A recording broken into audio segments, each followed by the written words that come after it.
Politician से मैं jealous नहीं हो सकता। देखिए, वो लोग एक अलग तरीके से मेहनत करते हैं, उनके पास अलग रिसोर्स होता है, उनकी पॉपुलैरिटी अलग होती है, लोग होते हैं, पावर होता है, स्ट्रक्चर होता है, इतने दिनों तक आप पावर, उनसे कोई मुकाबला नहीं, कोई बराबरी नहीं है। लेकिन हाँ, मतलब मैं यही सोचता हूँ कि इतना सब होने के बाद भी आप 7 साल में मेरे सामने तो नहीं आ सके ना। बिजी हैं आपके, थोड़े ना इंटरव्यू देंगे बैठ के। हाँ, वो बिजी हैं, वो मैं समझता हूँ क्यों बिजी होंगे, और मेरा इंटरेस्ट नहीं है, लेकिन बाकी सबको इंटरव्यू दिया, अर्नब को इंटरव्यू दिया है, सुधीर जी को इंटरव्यू दिया, तो जिसको देना है उनको इंटरव्यू देंगे, आपको क्यों इंटरव्यू देंगे? वो देखिए, ऐसा है, हाथ थोड़ी ना। एक बात बताऊं, नेताओं को भी ना पत्रकारों की पहचान होती है। जब वो एक को इंटरव्यू देते हैं तो कई सारे पत्रकार एसएमएस करते हैं, क्या सर मुझे नहीं दिया। उनको मालूम है, किसी भी नेता को, मैं मोदी जी की बात नहीं कर रहा हूँ, हमारे प्रधानमंत्री हैं, उनको मालूम है कि रवीश कुमार मैसेज नहीं करता है। मैं इस तरह के कंपटीशन में नहीं हूं। ये शो बनाया, ये नहीं बनाया, बहुत सारी चीजों पे शो नहीं बनाया हूं। मेरे पास कोई सचिवालय नहीं है, मैं भारत की सारी खबरों को, सारी घटनाओं को अकेले नहीं कर सकता। वो कर सकते हैं क्योंकि उनके पास 50 मंत्री दिए गए हैं, हजारों लाखों की संख्या में कर्मचारी हैं, एक पूरा आईएनबी मिनिस्ट्री है जो उनको बता सकता है कि आज देश में ये घटनाएं हुई हैं। अच्छा, वो कर सकते हैं। तो ये कहना कि भाई वो तो मैं जिस दिन एक खबर करता हूं आकाश जी, उस दिन मैं 1000 खबरें नहीं भी करता हूं। अरे अच्छा। अब आप कहेंगे कि आपने उड़ीसा की खबर नहीं की, आपने केरल की खबर नहीं की, कश्मीर की नहीं किया। भाई हमारे पास तो रिपोर्टर नहीं है, वरिष्ठ और मेरे पास वरिष्ठ पत्रकार है। मैं कोई मैं पेंशन वाली नौकरी पे नहीं हूं भाई साहब, मैं एमपी नहीं हूं कि विधायक होने का भी पेंशन मिल रहा है, राज्यसभा होने का भी पेंशन मिल रहा है, और सांसद होने का भी पेंशन मिल रहा है। और जिसको पेंशन मिल रहा है वो सारे लोगों की पेंशन खत्म कर रहा है। कमाल है ना इस देश में, इससे बड़ी कॉमेडी क्या हो सकती है? बात बनर्जी बताइए। आप देखिए, अगर पॉलिटिक्स को आप रिलीजन से आप उसमें मिक्स करेंगे तो पॉलिटिक्स खत्म हो जाती है। पॉलिटिक्स को क्यों बचाना है? क्योंकि पॉलिटिक्स को इसलिए बचाना है कि चाहे कांग्रेस हो चाहे बीजेपी हो, इन लोगों से हमें पॉलिसी पे अकाउंटेबिलिटी फिक्स करनी है। लेकिन जब भी पॉलिसी को लेकर, उसके रिजल्ट को लेकर अकाउंटेबिलिटी फिक्स करने की बात आती है, ये लोग रिलीजन को घुसा लाते हैं और हिंदू बनाम मुस्लिम कर देते हैं। तो 2-4 कैरेक्टर इधर भी मिल जाते हैं, 2-4 कैरेक्टर इधर भी मिल जाते हैं, और इससे देश का नुकसान हो रहा है। तो ये आप जो नई है, सब नेशनलिज्म का जो ड्रामा है, जो आज के फॉर्म में, जिस मॉडर्न फॉर्म में है, तो कितना साल पुराना है। मानव सभ्यताएं उससे भी बड़ी चीजें होती हैं, बहुत बड़ी चीज होती है। तो आप उसका थोड़ा सा ध्यान में रखो। तो ये उन्माद फैला रहे थे, उस कॉकटेल है, समझा करो, उसमें कम्युनलिज्म है, उसमें व्हाट्सएप यूनिवर्सिटी के, आप समझा करो, आप लोगों के दिमाग को प्रोग्राम कर दिया गया है गलत फर्जी बातों से। अब जब सही बात बता देता हूं तो आपका वो उसमें करप्शन आने लगता है, एनक्रिप्टेड कोड जो है ना, वो बीप बीप करने लगता है, तो आप गुस्सा जाते हो, उसमें पूरा आंख आपका लाल हो जाता है, हो जलने लगता है। ठीक, अरे इसको लगता है कि यार हम तो रोबोट बन गए थे, ये मुझसे सवाल पूछ रहा है।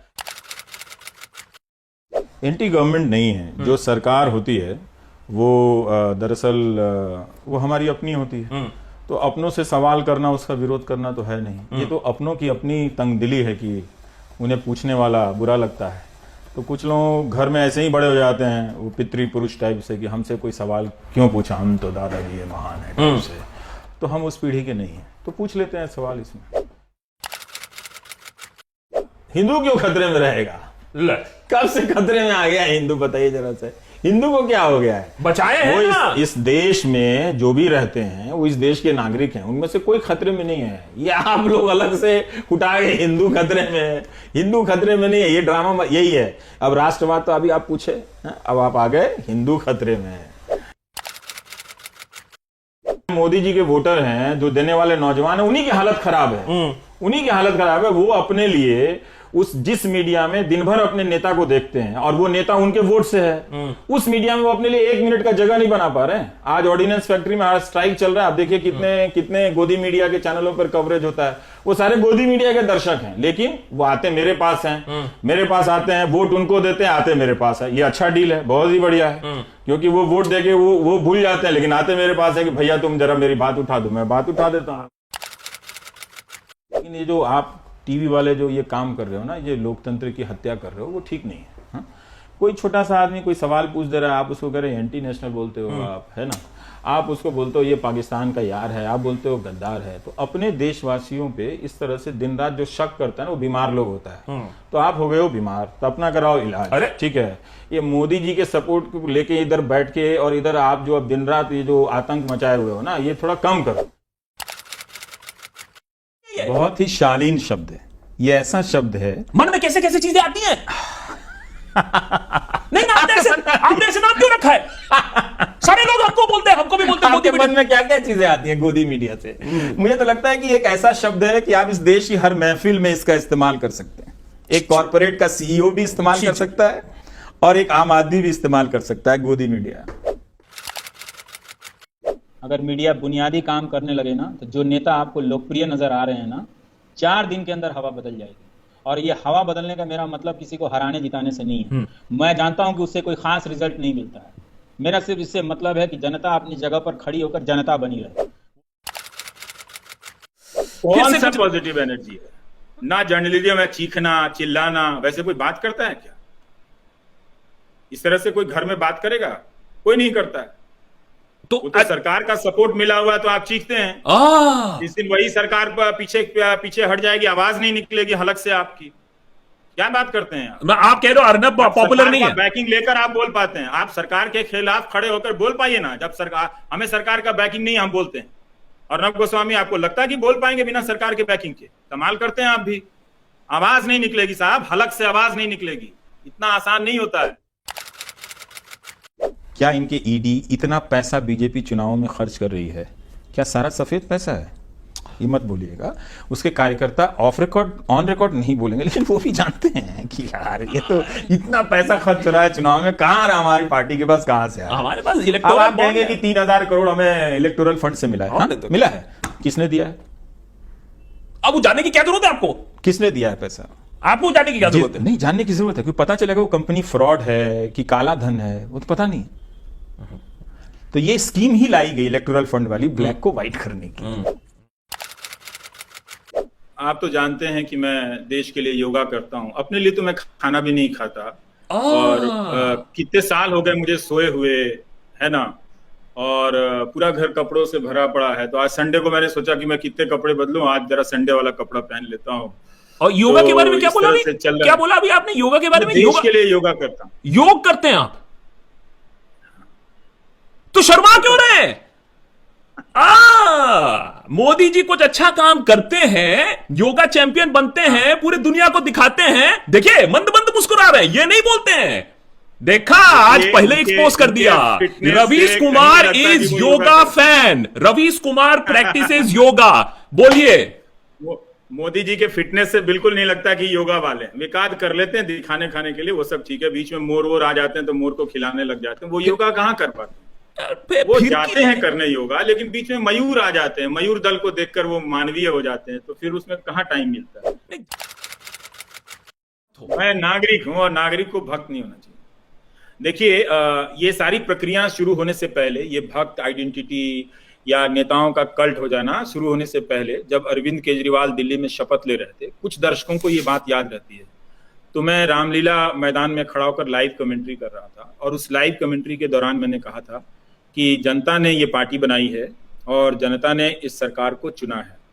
तो जाहिर है कि आप बहुत पसंद करते हैं, लेकिन मेरी एक बात याद रखिएगा, कभी किसी नेता का फैन नहीं होना चाहिए। आप जिस तरह से नागरिक बने हुए थे, उसी तरह से आप नागरिक बने रहिए और सवाल करते रहिए। आपको ये पता है कि शुक्रवार की जो नमाज है वो सामूहिक नमाज होती है। जिस तरह से आरती होती है हमारे यहाँ, जैसे दुर्गा पूजा जब होती है तो अष्टमी की आरती होती है, तो वो सामूहिक मानी जाती है। तो उसके लिए लोग घरों से निकल के वहां जाते हैं, पंडाल में जाते हैं कलकत्ता में। ठीक है। सब अपने अपने घर से फूल लेकर जाते हैं। तो अगर हम उसको कहें कि आप यहाँ पे ना करें, आप अपने अपने घर में आरती करें, आपके पास डंडा है, लोग हैं, आप कुछ भी कह सकते हैं। लेकिन अगर आपको किसी खास जगह से दिक्कत है तो आप किसी दूसरे जगह पे दे दीजिए। लेकिन आप कह रहे हैं कि हम कहीं भी नहीं पढ़ने देंगे। तो अगर ये बात लगता है कि ये संवैधानिक बात है, इससे लोग सहमत हैं, तो मैं क्या कह सकता हूं सिवाय इसके कि मत कीजिए। इससे आप नमाज पढ़ने वालों का कोई नुकसान नहीं कर रहे हैं। इसके लिए जो जहर आप बो रहे हैं वो आप नमाज नहीं पढ़ने वालों के बच्चों के दिमाग में बो रहे हैं। अरे तो दंगाई कौन बनेगा? अच्छा, अब कौन बनेगा दंगाई? आप कहां तक बात ले जाते हैं? मैं चाहता हूं कि जो हिंदू धर्म के जो लड़के हैं वो डॉक्टर बने। वो अगर इन धर्म के पचड़ों में पढ़ेंगे और इस तरह से पढ़ेंगे, आप धर्म की बात कीजिए ना, उसमें बहुत सारी दर्शन हैं, अच्छी अच्छी चीजें हैं, उसमें बात कीजिए, उसमें कितनी फिलॉसफी है। देखिए आकाश, ये बहुत लंबी लड़ाई है। इसको एक चुनाव दो चुनाव से जोड़कर आप नहीं देख सकते हैं। नागरिकता खत्म हो गई है और अब आप अच्छे अच्छे लोगों को देखिए तो वो कुछ बोलते हैं, लेकिन कुछ बोलने से पहले बहुत कुछ छोड़ देते हैं। तो बहुत कुछ छोड़ के आप कुछ बोल रहे हैं, जबकि होना ये चाहिए कि कुछ छोड़कर आप बहुत कुछ बोल, वो आपने छोड़ दिया है। तो इससे कैरेक्टर, जो डेमोक्रेटिक कैरेक्टर है, हमें बताया नहीं गया कि लोकतांत्रिक कैरेक्टर क्या होता है। डेमोक्रेसी हर समय उसको रीपैकेजिंग करनी पड़ती है, रिवाइव करनी पड़ती है, रीडिफाइन करनी पड़ती है। हमें लगा आज़ादी मिल गई है, हम चल रहे हैं बस उसी तरह से। एक चुनाव हो जाता है, चुनाव आयुक्त आते हैं, वो बताते हैं कि हाँ हाँ आपको सरकार चुनना है, जबकि उनके ही आदेश में नहीं लिखा होता है कि ये चुनाव सरकार के लिए नहीं हो रहा है, ये चुनाव लोकसभा या विधानसभा के गठन का हो रहा है। यही तो पहले दिन से इस देश को हजारों करोड़ की मीडिया से समझाया गया कि ऑपोजिशन नहीं है। हर दिन इस देश का ऑपोजिशन किसी ना किसी जगह पे प्रदर्शन कर रहा है, और हर वो सवाल जो आपको लगता है कि नहीं उठाया गया है, ऑपोजिशन ने उठाया है। आप नहीं दिखाते हैं तो ये मत कहिए कि ऑपोजिशन दिखाई नहीं देता है। मैं विपक्ष को नहीं प्यार करता हूं। विपक्ष क्या कर रहा है यही तो समझने की बात है कि क्या कर, आप बताओ, किस तरह से सो रहा है, बाहर घूम रहा है। जांच एजेंसियां लगाकर आप विपक्ष को तोड़े, ठीक है, उन्होंने अपनी करतूत की होगी तो आप जांच एजेंसियां लगा रहे हैं। चुनाव होता है तो विपक्षों के यहाँ छापा पड़ता है, विपक्ष कोई बोलता है तो उसके प्रेस कॉन्फ्रेंस को नहीं दिखाया जाता है, उसके सवालों को नहीं दिखाया जाता है। और सिर्फ विपक्ष ही नहीं दोस्त, मीडिया जो है अब वो जाकर जमीन पर स्टोरी की पड़ताल नहीं करता, क्लेम की। आप सारा ब्लेम विपक्ष पर नहीं डाल सकते। आपने ये लोगों को विज्ञापन का कई हजार करोड़ों का ये बिजनेस चलता है मीडिया का, ये बिजनेस इस ट्रस्ट पे चलता है कि हम गवर्नमेंट के क्लेम को जांच रहे हैं। आप किस चैनल की स्टोरी में देखते हैं ऐसी स्टोरी? कहीं नहीं देखते होंगे इस तरह की ग्राउंड से स्टोरी लाकर आप कोई जो उसको वेरीफाई किया गया हो क्लेम का। तो आप पूरा सिस्टम खत्म कर दो इंफॉर्मेशन आने का और कहें कि आप विपक्ष क्या कर रहा है। और बहुत कम रिसोर्स में काम करता हूँ और मैं रोज 6000 शब्द टाइप करता हूँ। जो डिलीट करता हूँ टाइप करने के बाद उसका हिसाब नहीं बता रहा हूँ। अगर आप कहेंगे कि रोज शाम को मुझे कॉपी भेज दिया कीजिए, मैं गिनना चाहता हूँ, तो मैं भेज दूंगा आपको, ठीक है। तो हम लोग करीब करीब जिस दिन कम करते हैं उस दिन 4000 शब्द, तो 6000 शब्द को टाइप करना आसान नहीं होता है।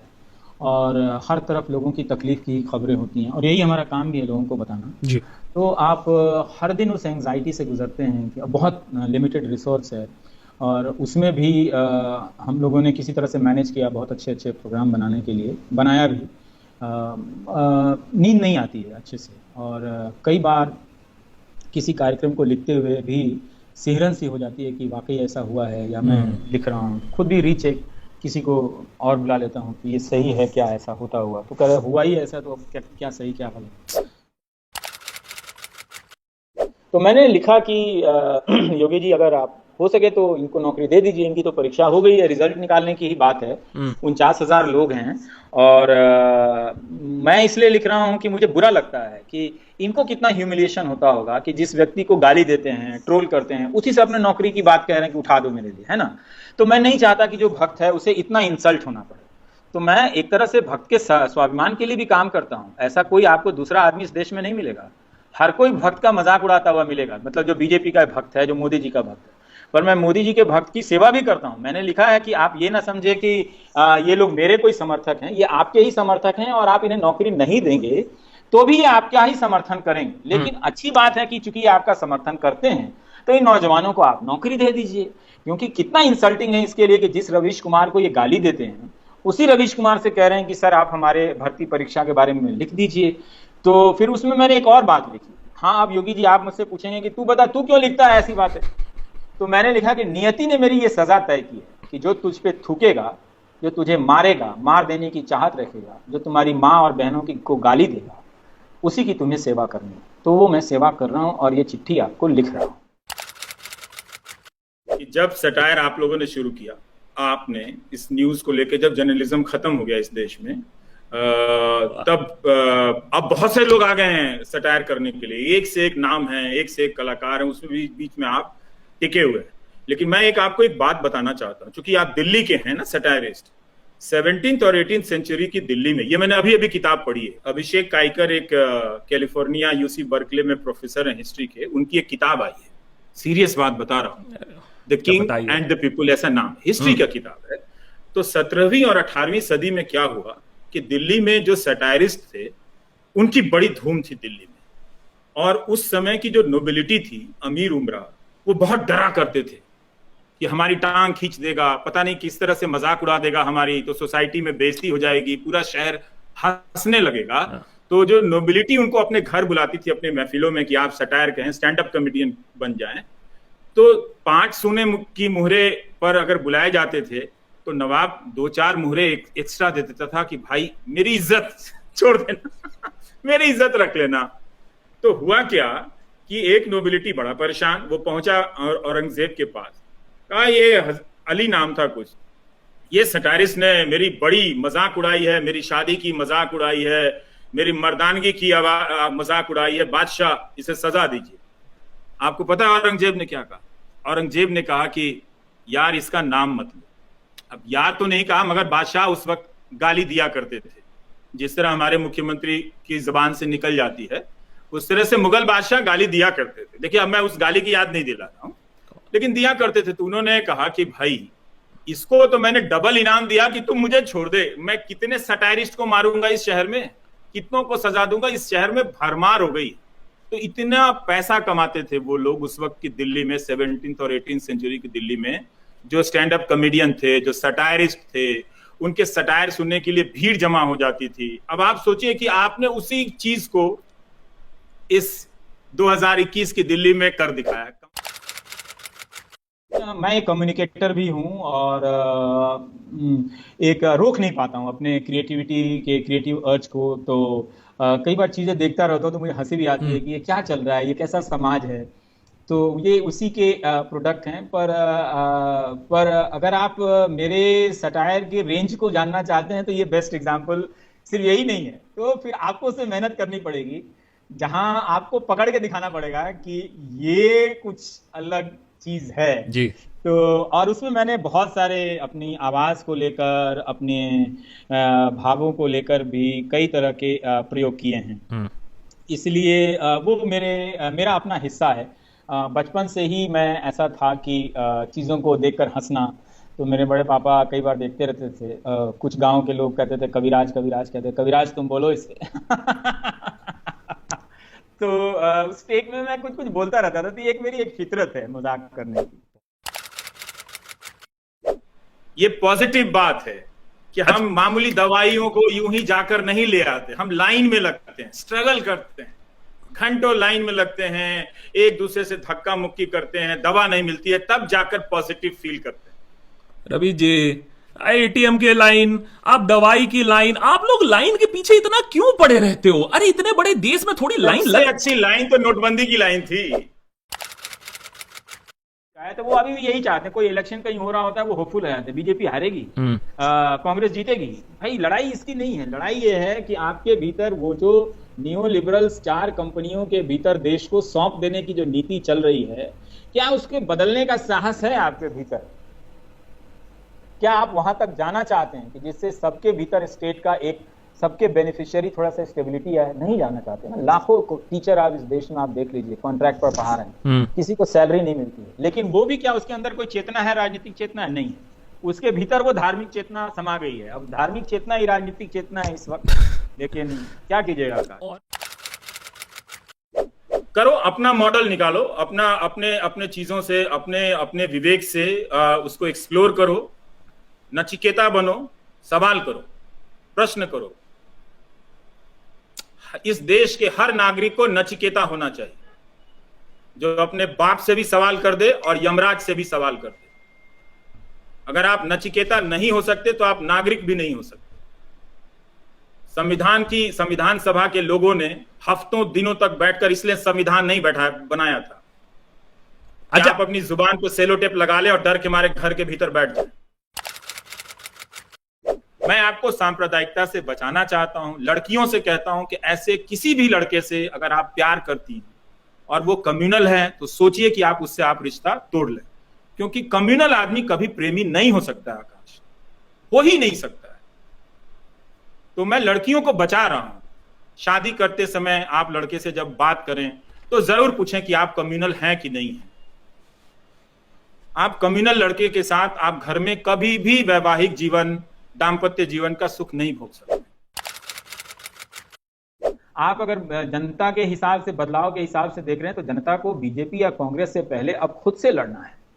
जनता की लड़ाई जनता से, उसकी जनता होने से लड़ाई है। और अगर वो अपने से लड़ाई नहीं लड़ेगी तो ना तो वो कभी बीजेपी को हरा पाएगी, ना कांग्रेस को हरा पाएगी। इन दोनों दलों को जिताते हुए वो हमेशा ही हारती रहेगी। नहीं, लेकिन मैं झोला लेके कहीं जाने वाला नहीं हूँ। वो आप फकीर से मतलब वो मत समझिए।